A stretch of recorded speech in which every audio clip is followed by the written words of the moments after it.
សន្យាដែលបងតែងនិយាយស្ទើររាល់ថ្ងៃថាស្មងតែនៅក្រៅខ្នងបងក្បត់រាល់ថ្ងៃធ្វើដូចគ្មានអ្វី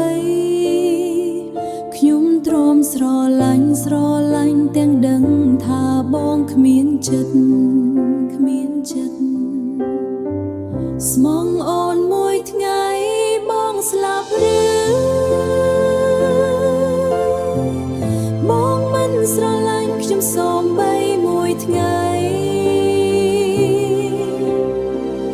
ហេតុអ្វីក៏បងធ្វើបាបចិត្តម្ល៉េះត្រឹមស្មងមួយថ្ងៃបងមិនអាចទេ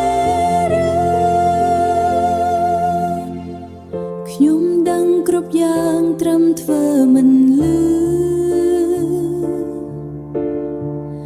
ដើម្បីបានក្បែរបងបន្ត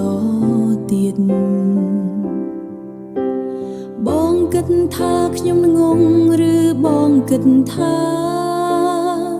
ខ្ញុំមិនឈឺចាប់ពេលឃើញបងក្បត់ពេលឃើញបងក្បត់ស្មងអូន